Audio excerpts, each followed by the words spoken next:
আপনাদেরকে কিভাবে আমি বিশ্বাস করাবো বাসায় এত কম খরচে ম্যাঙ্গো স্টিকি রাইস বানানো যায়, তারপরে এটার মজা ওভারঅল 10 অফ 10।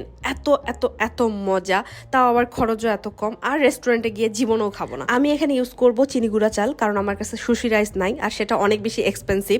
বাট আমার কাছে মনে হয়েছে সুশি রাইসের চাইতে এটাও একদম পারফেক্ট। আধা ঘন্টা পানিতে ভিজিয়ে রাখলাম। এখানে আমি নিয়েছি কোকোনাট মিল্ক, যেটা মাস্ট লাগবে। তারপরে নিয়েছি কনডেন্স মিল্ক অ্যান্ড কর্নফ্লাওয়ার। এই তিনটা উপকরণ দিয়ে আমি সসটা রেডি করে ফেলবো। আর ওই যে ভিজিয়ে রাখা চালে আমি হাফ কাপ কোকোনাট মিল্ক দিয়ে দিচ্ছি, একটু লবণ দিয়ে এটা আমি কুক হতে রেখে দিব।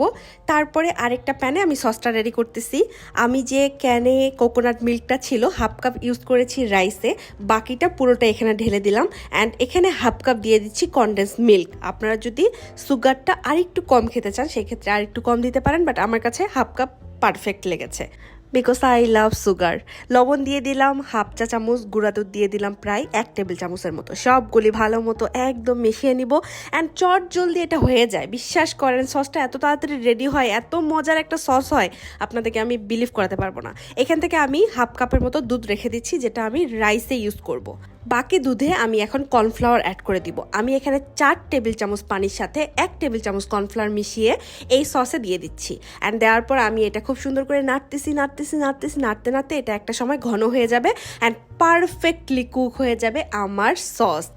আর আরেক দিকে আমার রাইসে আমি ওই যে দুধটা রেখেছিলাম ওই দুধটা দিয়ে দিলাম। অ্যান্ড কিছুক্ষণ রাখার পর একদম স্টিকি একটা ভাব চলে আসে, অ্যান্ড গরম গরম আমি পরিবেশন করি। আরেকদিকে আমি আম কেটে নিয়েছি, রাইস নিয়েছি, এখন সসটা ঢেলে দিব। অ্যান্ড আপনারা জাস্ট বিলিভ করতে পারবেন না, এটা খেতে এত মজা হয়েছে, মানে কিছুতেই বুঝতে পারবেন না এটা আমি সুশি রাইস ইউজ করি নাই। আমি অনেক ম্যাঙ্গো লাভার একটা মানুষ, অ্যান্ড প্রত্যেক দিন ভাতের সাথে আম দুধ দিয়ে খাই, বাট আমার হাজব্যান্ড খায় না।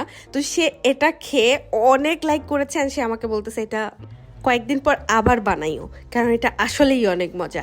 আপনারাও মাস্ট ট্রাই করবেন, অ্যান্ড 100% ভালো লাগবে আপনাদেরকেও। আর বিশ্বাস করেন, এই ভিডিওটা করতে 3-4 দিন আগে, কিন্তু আজকে যখন আমি রেকর্ড করতেছি আপনাদের সাথে শেয়ার করার জন্য, বাট স্টিল এখন আমার খেতে ইচ্ছে করছে, কি করব বলেন। যাই হোক, সবাই ভিডিওটা শেয়ার করে দিবেন। Thanks for watching. আল্লাহ হাফেজ।